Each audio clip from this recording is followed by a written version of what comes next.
cosas que acontecen en la humanidad. Entonces les doy la bienvenida, les saludo y les invito a que iniciemos con un momento de oración, disponiendo nuestro ser para este encuentro con la palabra de Dios. Oremos. Dios de la vida, infinitas gracias te damos, como siempre, oh Señor, porque sabemos que tú estás con nosotros, tú nos guías, nos acompañas, tú dispones este espacio para que podamos encontrarnos con tu palabra, beber de ella, ese mensaje que nos refresca y vivirlo también, dando testimonio de lo que ella nos enseña. Te pedimos que seas tú por medio de tu Espíritu Santo, guiándonos en este estudio bíblico y orientando la mente, el corazón y la boca de todos aquellos que anuncian tu palabra, para que puedan entenderla, para que puedan comprender en ella tu voluntad y puedan testimoniarla al mundo que necesita tanto de ti. Ponemos en tus manos nuestra vida y la de todos los que nos siguen y se conectan a esta hora y también en diferido. Bendícenos, tú conoces las necesidades que tenemos, tú sabes aquello que a veces no expresamos con palabras, pero que nuestro corazón clama a ti. Atiende pues nuestra súplica, oh Dios, y acompáñanos, permitiendo que así podamos vivir aquello que también predicamos. Todo esto por los méritos de aquel que se hizo humano con nosotros, aquel que se encarnó y nos legó ese mensaje de amor en el Evangelio y mensaje de salvación. Jesucristo, tu Hijo, nuestro Redentor. Amén. Bien, estamos una vez más compartiendo lo que la palabra nos dice, reflexionando sobre aquello que encontramos en la Sagrada Escritura y que nos permite pues animar, refrescar y fortalecer nuestra vida de fe, esa fe que el mismo Dios nos ha dado.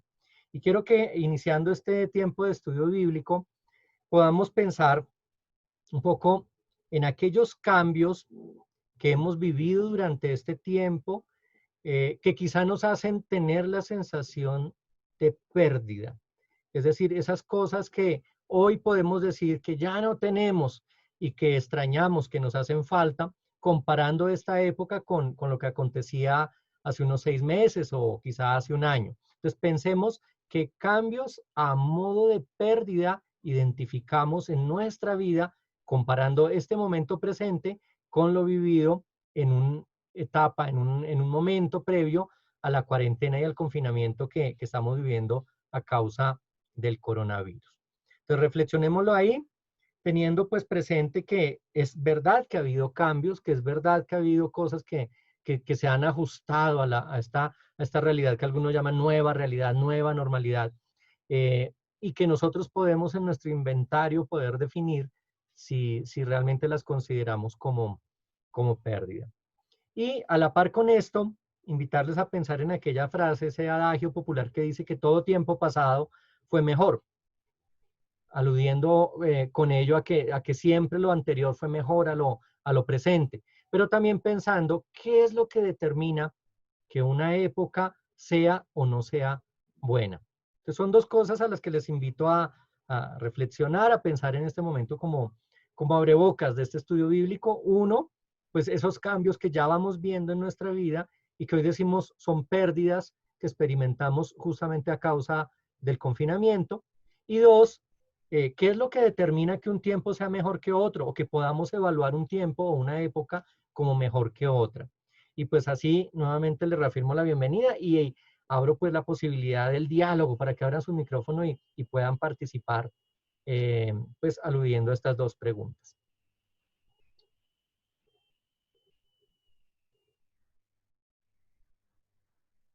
Bueno, pues, si me escuchas bien, sí. Sí, perfectamente.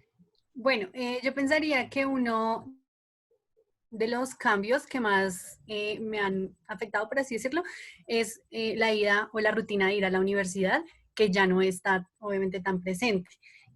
Otra cosa que también siento que ha sido una pérdida o que extraño mucho es esa libertad con la que uno salía y podía, digamos, estar con las personas al lado, ir caminando normal e incluso ir a un restaurante. Entonces, digamos que esos han sido los cambios. Y respecto a la otra pregunta que tú hacías de quién determina que es una buena época o no, yo consideraría que cada uno lo determina, pero a la vez las personas que nos rodean o la misma sociedad. Entonces, pues ese sería mi aporte. Bien, no sé si de los presentes alguien más, de pronto Andrea, Kodesh, quieran aportar algo. Yo de pronto, en cuanto a la segunda pregunta, ¿de qué determina que un tiempo sea bueno o malo?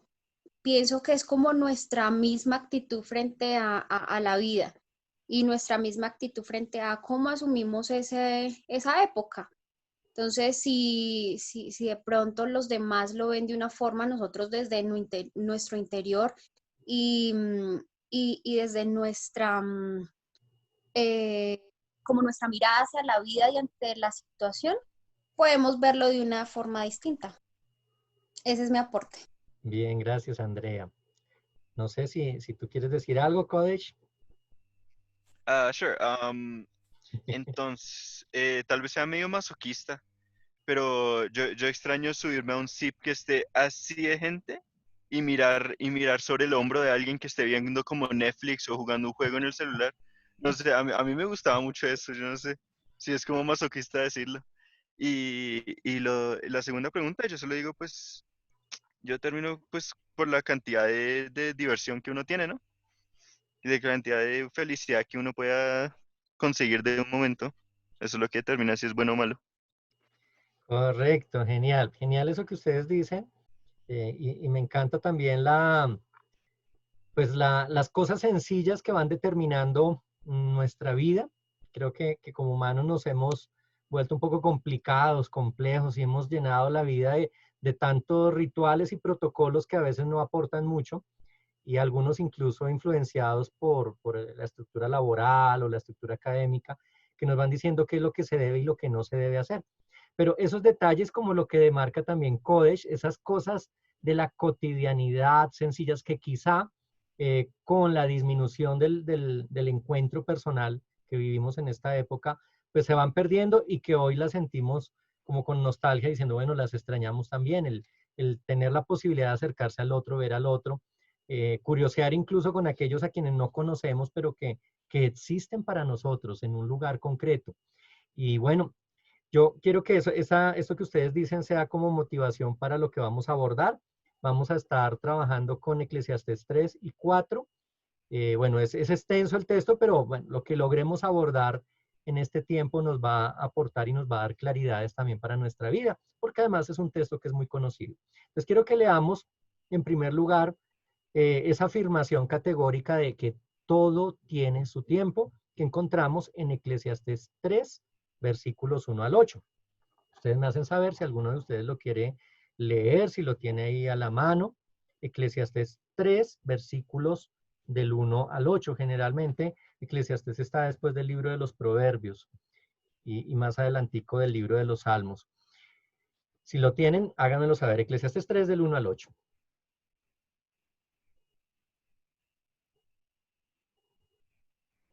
Bien, Angie, perfecto. Yo lo tengo. Ah, Dale, bueno, Andreina. bueno. Igual vamos a tener texto para leer todos. Entonces, Andrea, comienza. Eclesiastés 3, del 1 al 8. Todo tiene su tiempo y todo lo que se quiere debajo del cielo tiene su hora, tiempo de nacer y tiempo de morir, tiempo de plantar y tiempo de arrancar lo plantado, tiempo de matar y tiempo de curar, tiempo de destruir y tiempo de edificar, tiempo de llorar y tiempo de reír, tiempo de endechar y tiempo de oír, tiempo de esparcir piedras y tiempo de juntar piedras, tiempo de abrazar y tiempo de abstener y abrazar, tiempo de buscar y tiempo de perder, tiempo de guardar, tiempo de desechar, tiempo de romper y tiempo de coser, tiempo de callar y tiempo de hablar, tiempo de amar y tiempo de aborrecer, tiempo y tiempo de paz. Bien, con algunas interrupciones o algún destiempo en la transmisión, pero escuchamos la lectura que hacía Andrea, que seguramente ustedes están siguiendo desde casa también. Eh, con ese elenco, esas referencias a tiempo para esto y tiempo para aquello. Y podríamos alargar la lista. Podríamos decir que hay un tiempo para el internet y un tiempo para el descansar, que hay un tiempo para el estudio y un tiempo para trabajar. Es decir, es una motivación la que pone el autor sagrado en estas primeras líneas, estos primeros versículos, para reflexionar sobre el hecho de que a cada cosa, a cada acción del ser humano corresponde un momento específico, por lo menos en esa lógica del tiempo que conocemos como algo tan limitado, tan demarcado, tan puesto en la rutina. Y hay un tiempo justamente para meditar sobre esto que nos dice el autor sagrado, y es este. Entonces, de entrada a entrada, lo que vamos encontrando, por lo menos en la alusión del autor sagrado, es que es importante considerar los tiempos que la vida va demarcando. Que fíjense que son tiempos que él dice que están ahí. Hay tiempo para esto y hay tiempo para lo otro. Haciéndonos ver además, no solo que debemos priorizar en algunas cosas en ciertos momentos, sino que la vida misma nos va marcando un ritmo y que no podemos forzar que sea de modo diferente, porque cada cosa, cada acción ocupa un lugar específico, si se quiere, en ese tiempo que la vida misma nos permite compartir. Pero ¿cuál es el problema entonces con el tiempo? El autor sagrado nos está diciendo que el tiempo está ahí y está dispuesto para cada cosa que hacemos, que es posible organizar la vida en función del tiempo o en armonía con el tiempo. Pero nosotros hemos entendido el tiempo como algo que nos oprime, que nos persigue, que nos dificulta la existencia. Y generalmente lo que más escuchamos decir de quienes viven tan ocupados y atareados es no tengo tiempo. Y miren que el autor sagrado no dice que no haya tiempo, dice que hay un tiempo para cada cosa. Pero nosotros hemos querido ver el tiempo como algo que juega en nuestra contra, como un adversario que nos va robando la posibilidad de vivir. Pero no es eso lo que dice el autor sagrado. Es una lógica del tiempo que nos permite entender todo lo que podemos vivir en el momento preciso y no amarrados como estamos hoy en día de los mismos estándares que nos ponemos para no poder vivir y disfrutar el tiempo. Esa es la excusa, que no hay tiempo, que no tenemos tiempo, que el tiempo no alcanza, que no nos rinde el tiempo. Pero yo estoy convencido que incluso, aunque los días fueran más largos y la existencia del ser humano más extensa, seguiríamos diciendo lo mismo, porque no hemos logrado entender esa lógica del tiempo como un aliado de la vida y no el tiempo como un opresor o alguien que nos roba la vida.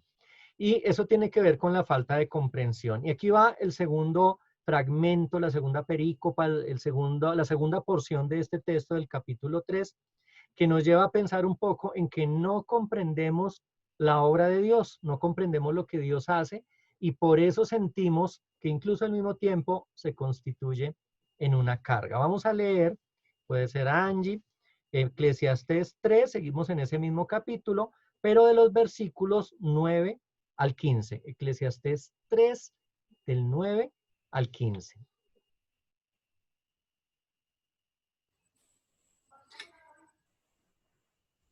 Listo, dice así la palabra de Dios. ¿Qué provecho tiene el que trabaja de aquello en que se afana? Yo he visto el trabajo que Dios ha dado a los hijos de los hombres para que se ocupen en él.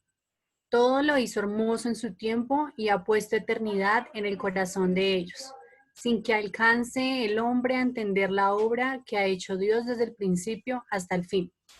Yo he conocido que no hay para ellos cosa mejor que alegrarse y hacer bien en su vida. Y también que es don de Dios que todo hombre coma y beba y goce el bien de toda su labor.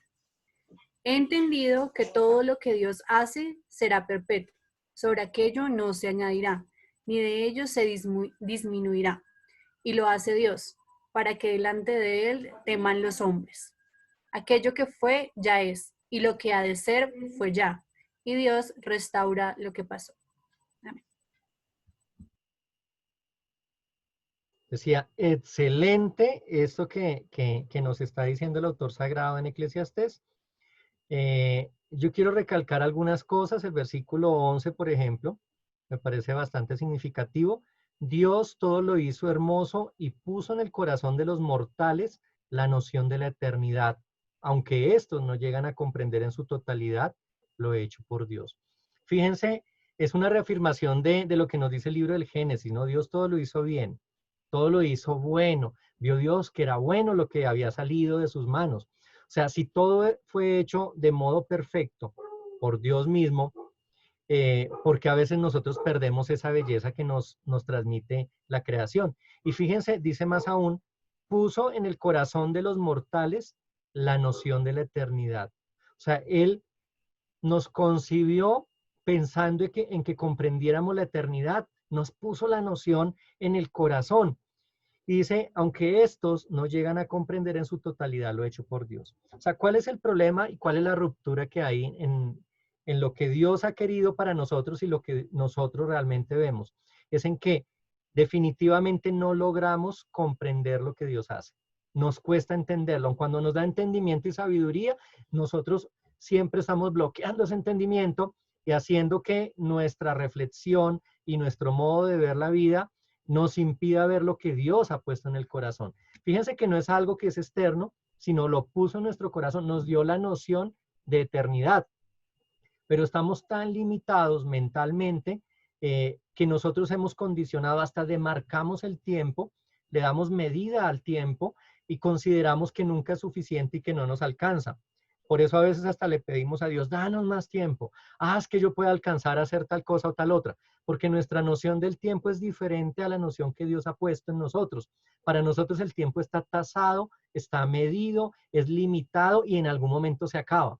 Pero el autor sagrado en Eclesiastés 3:11 nos dice, Dios puso la noción de la eternidad en el corazón de la humanidad. Y no nos pone una noción vacía, sino que nos pone la posibilidad de comprender la eternidad que habita en nosotros y nosotros aún no la vemos. Por eso quería destacar ese versículo y aún más lo que dice el versículo 14, Eclesiastés 3:14, todo lo que Dios ha hecho permanecerá para siempre sin que nada se le añada ni nada se le quite, y que esto lo hace Dios para que se le guarde reverencia. Fíjense que lo que Dios hace tiene carácter y sello de eternidad. O sea, Él hace las cosas no como lo que se fabrica hoy en día, que se hace para que se acabe, se dañe, la obsolescencia programada, las dinámicas del consumo que nos invitan a estar cambiando las cosas. Lo que Dios hace es con sello de eternidad y lo hace para que no podamos ni agregarle ni quitarle. O sea, lo hizo completo y perfecto. No depende de nosotros agregar o quitar a la obra de Dios. Ahora, nosotros somos vanidosos, esto nos lo va a decir también el autor sagrado en algún momento, porque pensamos que tenemos el poder creador de Dios, cuando lo que realmente nos evidencia la historia de la humanidad es que somos tan incapaces de entender lo que Dios hace. Entonces, fíjense que como que la primera característica que va saliendo en lo que el autor nos quiere compartir hoy es que la falta de entendimiento y comprensión es la que nos genera carga.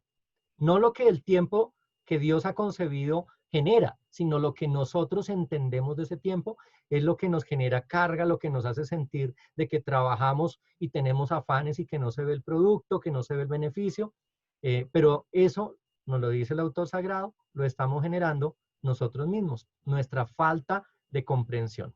Uno podría decir de entrada, como interpelando al autor, bueno, ¿qué tengo que hacer yo para comprender lo que Dios hace? ¿Qué puedo hacer para entrar en la mente de Dios? Porque la misma palabra nos dice en otro momento que es imposible comprender la mente de Dios. Bueno, efectivamente, ¿qué tendría yo entonces que hacer para comprender qué es lo que Dios hace? ¿Qué creen ustedes? ¿Qué se les ocurre? ¿Cómo podríamos entender esa voluntad de Dios que es buena, que es perfecta, que es agradable?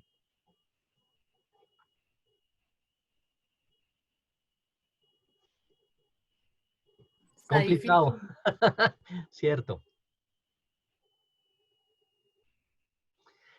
Quizá no haya respuesta en lo inmediato, no ahora, pero el autor nos va dando luces. Y por eso quiero que vayamos adelante, porque mucho de esa ruptura, lo que hay en esa ruptura entre lo que Dios ha puesto en nuestro corazón y lo que ha querido también a través de su creación darnos, legarnos, compartirnos, se ha visto afectado, se ha visto perjudicado por situaciones que se presentan y que hemos generado los mismos humanos, no que provienen de Dios, pero que hemos generado nosotros al punto que como el autor sagrado vamos a llegar a pensar es que Dios lo está haciendo para probarnos. Entonces leamos Eclesiastés 3, versículos 16 al 22. No sé si lo tienes ahí a la mano, Kodesh. Eclesiastés 3, versículo 16 al 22. A ver qué va saliendo de nuevo en esto que el autor nos está transmitiendo. Listo. 16 al 22. Correcto. Perdona mi español. Vi más debajo del sol un lugar del juicio. Ahí la impiedad y el lugar de la justicia. Ahí la in- inequidad. Y dije en mi corazón, al justo y al limpio juzgará Dios, porque hay un tiempo determinado para juzgar a toda voluntad y sobre todo lo que se hace.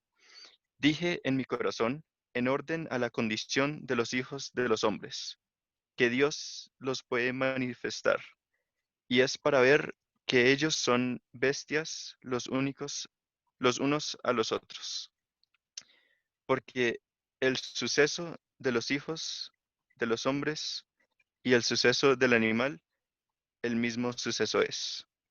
Como mueren los unos, así mueren los otros. Y una misma respiración tienen todos. Ni tiene más el hombre que la bestia, porque es, porque todo es vanidad. Todo va a un lugar, todo es hecho del polvo, y todo volverá al mismo polvo. ¿Quién sabe que el espíritu de los hijos de Dios, no, de los hijos de los hombres suba arriba y que el espíritu del animal descienda debajo de la tierra? Así que he visto que no hay cosa mejor que alegrarse el hombre con lo que hiciere, porque esta es su parte, porque ¿quién lo llevará para que vea lo que será después de él? Bien, gracias, Kodesh. Fíjense que abre este texto, el versículo 16, indicando que hay injusticia, que hay iniquidad, que hay maldad, que donde debería promoverse el derecho, lo que se promueve es la injusticia, se imparte con injusticia. Pero eso no proviene de Dios, sino que proviene de la humanidad. O sea, que nos va dando respuesta al por qué hemos generado rupturas con el tiempo de Dios y con su propósito. Porque en cambio de hacer lo que corresponde, que es promover el derecho, promovemos la injusticia. Y dice que además, pues Dios tendrá efectivamente que juzgar en algún momento.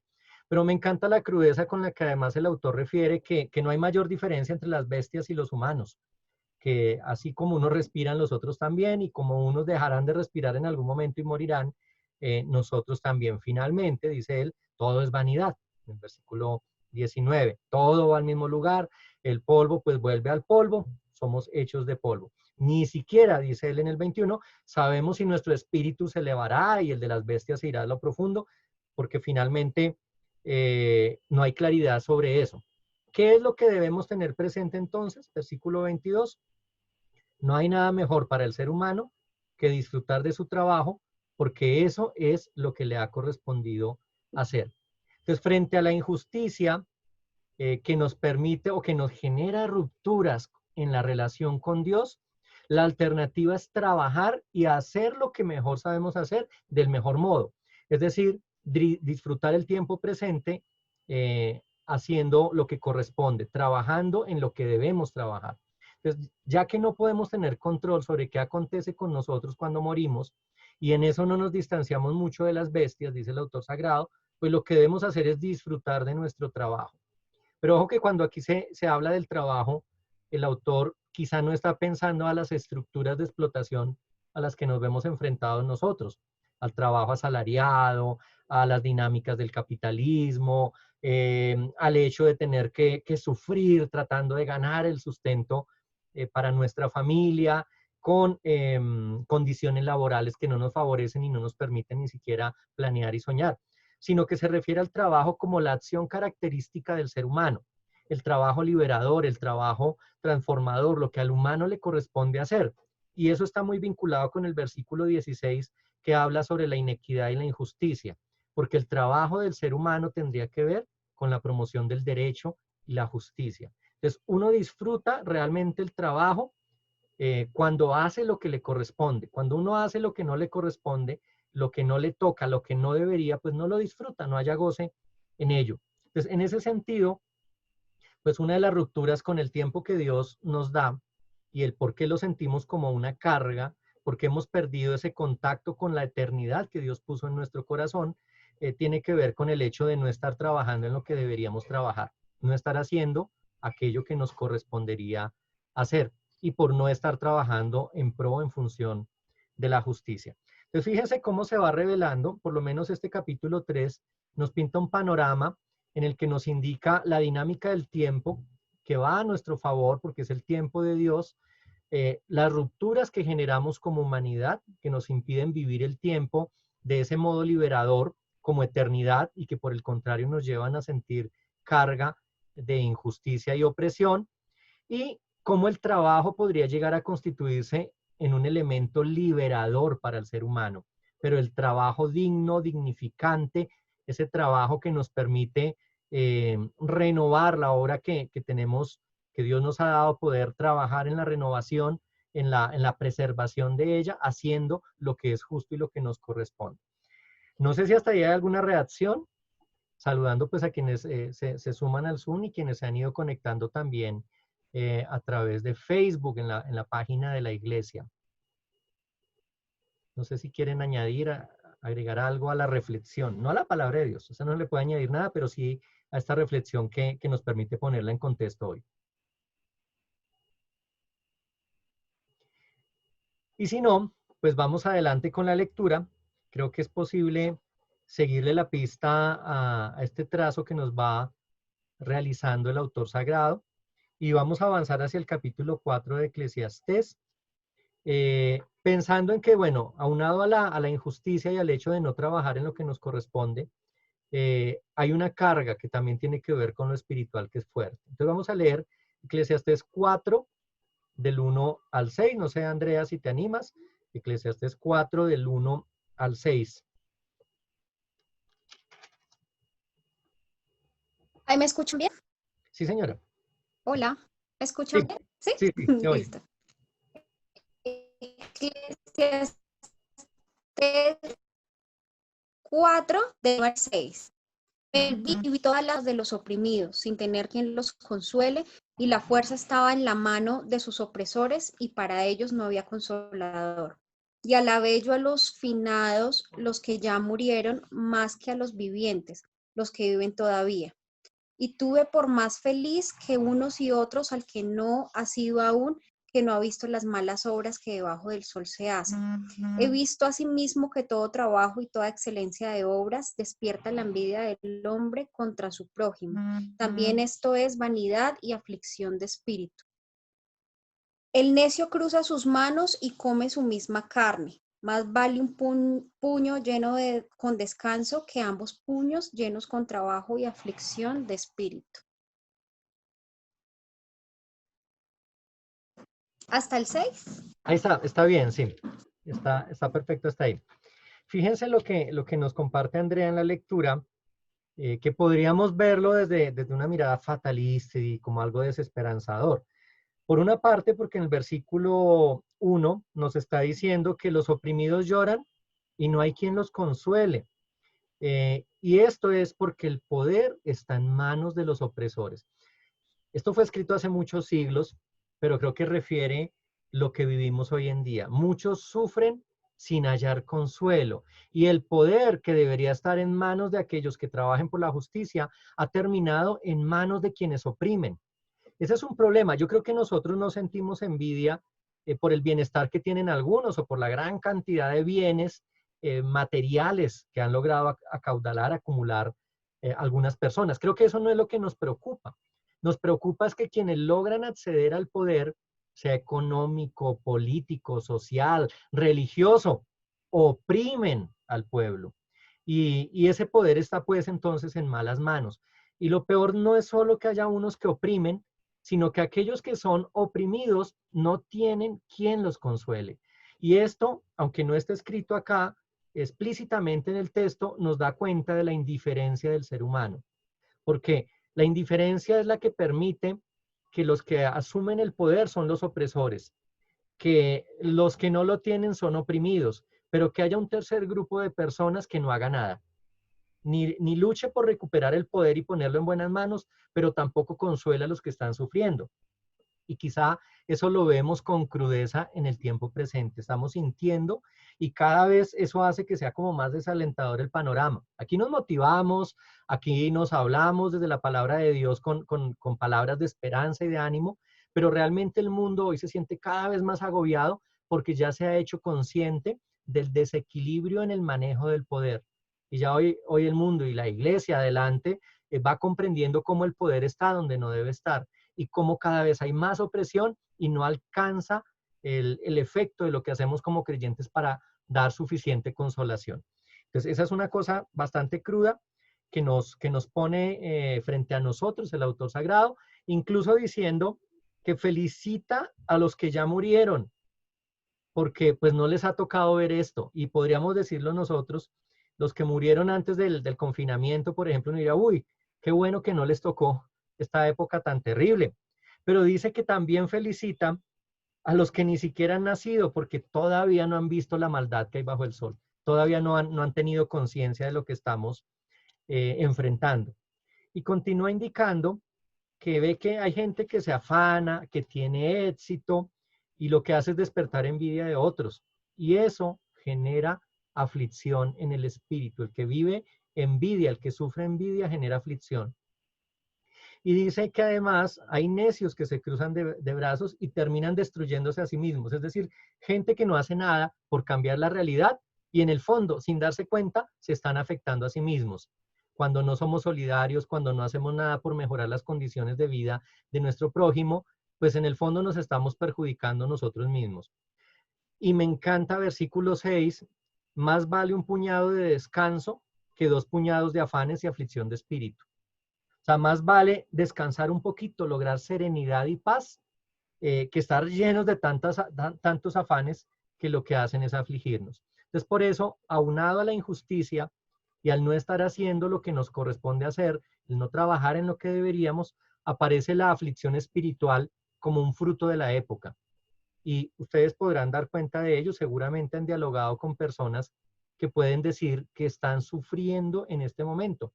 Incluso nosotros, digo yo, los motivadores de oficio, los pastores, generalmente también sufrimos esa carga y esa tensión cuando de pronto vemos que lo que hacemos no tiene las repercusiones que esperaríamos que tuviera y nos afligimos. Hay aflicción espiritual cuando vemos la realidad del otro y la confrontamos también incluso con nuestra realidad y decimos, parece que no hubiera salidas, parece que las cosas no van para ningún lado, ¿será que tiene sentido lo que hacemos? Y sin embargo vamos ahí adelante tratando de demostrar que sí es posible y que la esperanza tiene sentido. Entonces, mucho de lo que nosotros estamos viviendo tiene que ver también con que hemos cambiado las prioridades y nuestro trabajo ha comenzado a volverse infructuoso. O sea, trabajamos por trabajar y no vemos beneficio en ello. Y por eso les invito a leer ahora los versículos 7 y 8. Versículos 7 y 8. De pronto, Angie, si nos colaboras. Seguimos en Eclesiastés 4 con los versículos 7 y 8.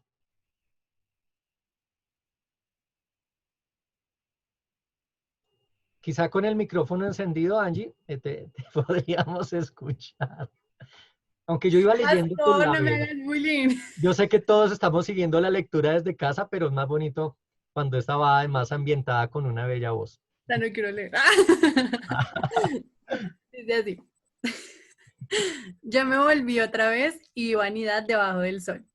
Está un hombre solo y sin sucesor, que no tiene hijo ni hermano, pero nunca cesa de trabajar, ni sus ojos se sacian de sus riquezas. Ni se pregunta, ¿para quién trabajo yo y defraudo mi alma del bien? También esto es vanidad y duro trabajo. Eso es. Fíjense que se pierde el sentido del trabajo. Trabajamos por trabajar. Entonces dice que hay gente que se esmera todo el día bajo el sol. A veces ni siquiera tiene a quien legarle lo que está acumulando, pero tampoco reflexiona sobre eso, no lo medita. O sea, le resulta irrelevante. Y finalmente eso que hace es trabajo infructuoso. Y eso se considera además vanidad. Y creo que ese es el afán en el que nos ha puesto el mundo. Nos ha motivado a trabajar Y creo que en los proyectos que nos van trazando desde el colegio nos van diciendo eso. Usted tiene que estudiar y tiene que estudiar para poder entrar a la universidad y tiene que entrar a la universidad y después hacerse un posgrado y tiene que cualificarse para tener un empleo y tiene que trabajar para ahorrar y tiene que ahorrar para después disfrutar y pensionarse. Y finalmente se nos va la vida con esa premisa de que estamos mejorando. Y si hacemos una lectura de lo que hemos vivido, yo a mis más de 40 años puedo decir que si medito sobre mi vida, hay una buena porción de mi vida que yo suprimiría. Y esa buena porción de mi vida tiene que ver con ese trabajo infructuoso, con ese meterse de lleno en algo, pensando en un futuro bastante lejano y difuso, cuando definitivamente se sacrifica a veces la familia, se sacrifica el tiempo de calidad con otros, se sacrifica incluso el tiempo de ocio, las cosas que nos gustan las dejamos de lado porque pensamos en ese modelo de sociedad que nos fue enseñado, que lo que tenemos que hacer es estudiar para trabajar y trabajar para tener algo que de pronto nunca ni siquiera vislumbraremos. Y así como dice el Señor en el Evangelio, puede ser que esta noche Dios nos llame a cuentas y diga, necio, todo lo que tú acumulaste, pues ¿para quién será? Y que eso acontezca. Entonces, en el fondo, además de la aflicción espiritual, de la injusticia, el de no hacer lo que debemos hacer, aparece el trabajo infructuoso, un trabajo sin sentido, en una lógica que nos invita a trabajar no para nuestro bienestar, sino para explotarnos, para que otros, muy pocos, los que sí tienen el poder, se nutran con el sudor y el esfuerzo de quienes quizá nunca podremos ver ese proyecto que nos fue enseñado desde la escuela. Pero bueno, no todo termina tan desalentador, no todo es desesperanzador. Y aquí vienen, frente a estas situaciones que van demarcando una carga, un peso y motivo para la aflicción y la angustia, viene también lo que el autor sagrado nos quiere transmitir en este capítulo 4, sobre, bueno, la luz de esperanza, ¿dónde reside? ¿Dónde está? Y hacia dónde debemos caminar como hijos e hijas de Dios, como iglesia en esta época. Y esto lo encontramos ya, una primera cosa por lo menos, en los versículos 9 al 12. Entonces, quien quiera voluntariamente leer los versículos 9 al 12. Estamos en Eclesiastés 4, del 9 al 12. Eso sí, por favor, encendiendo el micrófono antes de comenzar la lectura. Listo. Con micrófono encendido del 9 al 12. Listo. Mejores son dos que uno, porque tienen mejor paga de su trabajo. Porque si cayeren, el último levantará a su compañero. Mas hay del solo, que cuando cayere no habrá segundo que lo levante. También si dos duermen juntos, se calentarán, mas ¿cómo se calentará uno solo? Y si alguno prevaleciere contra uno, dos estarán contra él. Y cordón de tres dobleces no presto se rompe. I Gracias. think. Pues fíjense que es toda una alusión al trabajo cooperativo, a la comunidad, al tener unidad en lo que hacemos y el poder trabajar junto con otros. Entonces, primera clave de lectura para entender este tiempo que estamos viviendo y volver a sintonizarnos, a conectarnos con el tiempo de Dios y ese principio de eternidad que ha puesto en nuestro corazón, tiene que ver con el entender que no estamos solos y que el trabajo que realizamos para que realmente rinda fruto, es decir, para que no sea infructuoso, debe conllevar vincularnos con el otro, con la otra, conectarnos. Es decir, eso que como iglesia promovemos como comunión, como comunidad, como unidad, que no solo tiene que ver con una denominación en particular, sino que tiene que ver con toda la cristiandad, es decir, con todos los hijos e hijas de Dios y más allá incluso con toda la creación, unidos entre nosotros y unidos con la creación para poder ir adelante en ese propósito que Dios tiene para nosotros. Entonces, fíjense cómo la unidad se vuelve tan importante y entre más de uno se logra realmente hacer resistencia frente a la aflicción y la adversidad. Es una invitación pues al trabajo mancomunado, al seguir manteniéndonos, y lo hacemos nosotros a través de lo virtual en esta época, unidos, considerando que Dios permite esa cohesión, esa unidad, que quizá lo que uno no ve entre dos, tres o más, sea posible vislumbrarlo. Si no fuera por este tipo de espacios en la iglesia, desde la virtualidad, seguramente la iglesia se hubiera diluido hace mucho tiempo. Cuando nos congregábamos en el templo, sabíamos de lo importante de reunirnos así fuera una vez por semana.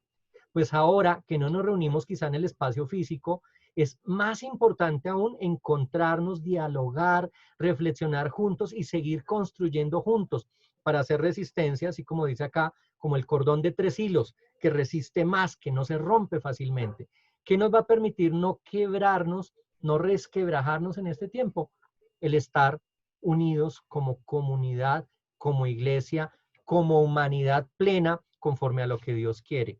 Y esta es una luz de esperanza. Si bien hay cosas que no estamos haciendo bien, que nos han puesto en el lugar de los vencidos, de los fracasados, de los oprimidos, hay estrategias que la palabra nos enseña para lograr ser vencedores y victoriosos. Y una de ellas es trabajar en unidad. Sin unidad será difícil, diría yo incluso imposible, lograr recuperar lo que Dios ha dispuesto en su creación para nosotros y volver a ver lo que Él quiere que nosotros gocemos y contemplemos en esa idea de eternidad que nos ha compartido. Pero hay algo más, ya cerrando el capítulo 4, que nos dice el autor sagrado, que viene a complementar esta unidad y que nos va a permitir también en esta época salir adelante de las situaciones críticas. Y es lo que nos dice ahí en Eclesiastés 4, los versículos 10 al 16. Entonces, escuchemos también la lectura de quien quiera compartirla, 10 a 16. Muy buenas tardes. Buenas tardes, bienvenida. Muchas gracias. Eclesiastés 4, del 10 al 16. Del 13 al 16. Perdón, del 13 al 16, sí, qué pena, del 10 ya lo leemos. Más vale un muchacho pobre y sabio que rey viejo y necio que no admite consejos, porque de la cárcel saldrá aquel para reinar, aunque en su reino nació pobre. Vi a todos los que viven debajo del sol caminando con el muchacho sucesor, que estará en lugar de aquel. No tenía fin la muchedumbre del pueblo que le seguía. Sin embargo, los que vengan después tampoco estarán contentos de él. Y esto es también vanidad y esfuerzo inútil. Muy bien, gracias, Marta. Fíjense cómo exalza el autor sagrado a la figura del joven, pero no por ser joven. Dice, es mejor el joven que es pobre y sabio que el rey viejo que es necio, es decir, que no admite consejos. O sea, es mejor la sabiduría, aun cuando se le considere a uno como escaso de capacidades, es decir, joven, que no la necedad, aun cuando se haya vivido mucho y se tenga poder. Y en ese sentido dice que el sabio, aunque haya nacido pobre en el reino del viejo necio, sale de la cárcel para asumir el trono. O sea, la sabiduría permite ir más allá y superar los obstáculos que nos presenta la sociedad. Y el autor refiere como testimonio que ha visto a todos los que viven bajo el sol seguir al joven que sucederá al rey necio. Es decir, realmente los sensatos van tras aquel que tiene sabiduría, no aquel que tiene poder y necedad. Y esa es una pista también para nosotros, especialmente en términos de política, seguir la prudencia y la sabiduría antes que aquellos que tradicionalmente han tenido poder. Entonces, en ese sentido, la gente que sigue al sabio es incontable. Sin embargo, dice el autor sagrado, los que vengan después tampoco estarán contentos con él. Y eso también es vanidad y aflicción de espíritu. Es decir, después vendrán muchos que no estarán satisfechos. Incluso aquel que está ornado de sabiduría también goza de la crítica y del ataque de otros. A veces cuando nosotros hablamos de la sabiduría de Dios, que esa es la sabiduría de la que habla el autor sagrado, somos atacados. Se nos trata de demeritar por el hecho de ser creyentes, por tener una fe puesta de modo férreo en Dios. Se nos subvalora, incluso se nos considera con desdén. Y esa es la vanidad del mundo, el no querer aceptar la sabiduría de Dios. Y esta es la segunda pauta que nos da como luz de esperanza el autor sagrado. Uno, trabajar en unidad, la comunión, el trabajo mancomunado, el cooperativismo, el construir como iglesia, como comunidad de fe. Pero dos, guiados por la sabiduría, porque podemos ser un colectivo bien unido, bien cohesionado, guiados como borregos al despeñadero. O sea, podríamos ser un grupo de personas trabajando juntas, pero orientadas por alguien que es necio y que nos va a conducir hacia donde no deberíamos ir. Por eso, las dos cosas se deben combinar muy bien, el trabajo mancomunado y la sabiduría de Dios. El liderazgo que debe posicionar la iglesia es el liderazgo de Dios, por medio de la sabiduría, de la prudencia y del discernimiento que imprime a sus hijos e hijas. Entonces, fíjense que en estos dos capítulos, y podríamos continuar, pero estos dos capítulos, el 3 y el 4, claramente nos van diciendo las rupturas que hay en la relación del ser humano con Dios en términos de cómo administramos, usamos y vivimos el tiempo y el cómo empezar a unir, a generar adición perdón que me sonría, pero estaba leyendo el comentario del chat de Martica que dice, conozco casos donde se sigue el viejo rey con poder y necio y el dolor que eso genera pues como país. Lo hemos visto ejemplos ahí clarísimos en términos de lo político. Pero justamente eso es lo que el autor sagrado nos va mostrando, que ese desfase que tenemos con la idea de eternidad que Dios ha impreso en la humanidad se puede superar con el trabajo comunitario, trabajo en unidad, orientados por el discernimiento y la sabiduría de Dios. Entonces, a Dios hay que pedirle que nos permita mantenernos unidos como hermanos, como parte del mismo pueblo, pero también hay que pedirle que nos dé discernimiento, sabiduría, lo que los griegos llamaban prudencia o frónesis, para poder entender el tiempo presente. Entonces, aquí no valen los reclamos, aquí no valen las demandas, aquí no valen los lamentos sobre lo que estamos viviendo en esta época. Porque finalmente, y lo decimos varias veces, el tiempo de Dios es perfecto. Y lo que vivimos es lo que nos corresponde vivir. Aquí lo que cuenta es cómo lo vivimos, cómo lo leemos como creyentes. Porque podemos leerlo desde la mirada fatalista, es decir, la mirada del necio, diciendo qué época tan mala, ojalá la superemos pronto. O lo podemos leer desde la mirada del sabio, hallando provecho en esto que el tiempo va demarcando, lo que la época nos va mostrando.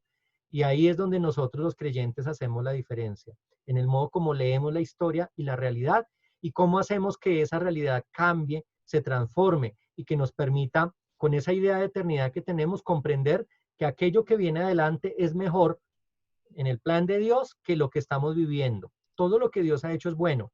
Lo que nosotros hemos afectado, permitiendo que Dios obre, se va restaurando, se va restableciendo. Y yo he visto, así como dice el autor sagrado, yo he visto que incluso en lugares donde ha habido devastación, la obra de Dios se ha manifestado para reconstituir, para reconstruir, para recrear. Y hemos podido ver cómo aflora la vida. La vida se abre camino porque la vida viene de Dios. Y se abre camino frente a la muerte, porque la muerte, lo sabemos, está asociada a la maldad y al pecado. ¿Qué es lo que Cristo nos anuncia? Una vida plena y abundante.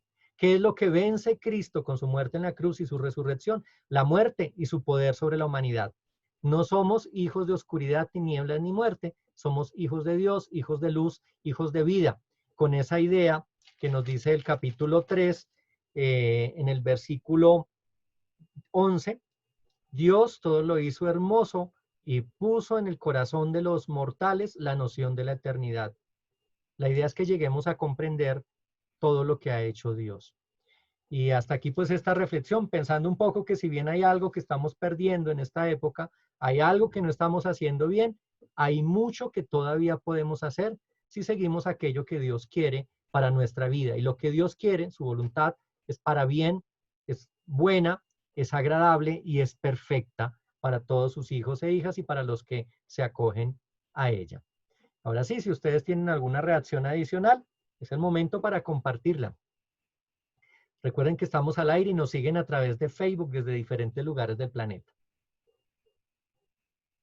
No sé, pastor, a mí me gustó mucho en el verso 15 del 4, que dice, vi a todos los vivientes debajo del sol caminando con el niño sucesor que estará en el lugar de aquel. O sea, me dio mucha esperanza eso porque es como, bueno, pero el viejo y necio nunca, no va a estar ahí para siempre. Eso toca es seguir al joven y eso uno sale para adelante. No sé, eso me gustó mucho. Genial, claro, la humanidad vieja, la humanidad pesimista y cargada de tantos males, no prosperará, pero la humanidad renovada, la humanidad joven, esa que orienta ese joven podríamos leerlo en clave de Cristo, ¿no? Como nuestro Redentor, nuestro Salvador Jesucristo, el que va con sabiduría guiando, y muchos le seguirán, aunque también advierte, habrá unos que vengan después de él que no estarán contentos, siempre le verán lo malo. Pero eso es esperanzador, Kodesh. Realmente podemos decir que si logramos identificar esa energía nueva, novedosa y renovada que nos ha traído Cristo, ese anuncio renovador para la humanidad y caminar tras él, pues nos aguarda realmente mucho tiempo, una eternidad viviendo adecuadamente conforme a lo que Dios quiere. ¿Quién más se anima?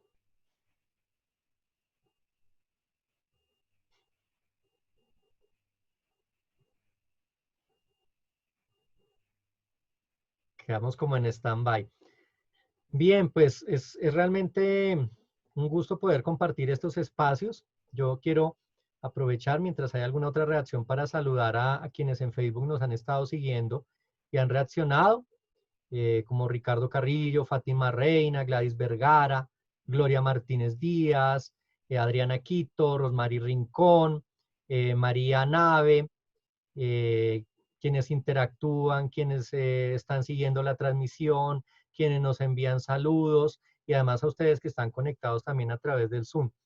Y pues saludándoles, diciendo también que este es un tiempo que nos debe motivar a esperanza. Y todavía, como lo decía Kodesh, podemos caminar tras ese joven sabio que nos hará ver caminos de luz, nuevas sendas para recorrer.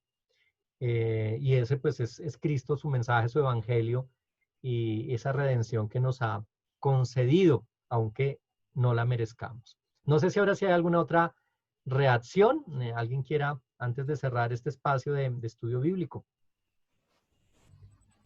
Pastor, yo tenía una pregunta, pero me fui ahorita por un momento el internet. En Eclesiastés 4:14 dice, porque de la cárcel salió para reinar, aunque en su reino nació pobre. Puede ser que ahí el autor sagrado hizo o sea, es que veo como un intertexto ahí, una relación con José. Puede ser que él también quería mostrar esa relación con el tiempo que él vivió y esa esperanza que había en él. Sí, efectivamente puede aludir con claridad a muchos seguramente personajes de la historia del pueblo de Dios que vivieron el confinamiento, la exclusión y el rechazo, incluso la prisión, incluso solamente por la razón de ser pobres, de no ser de un linaje real.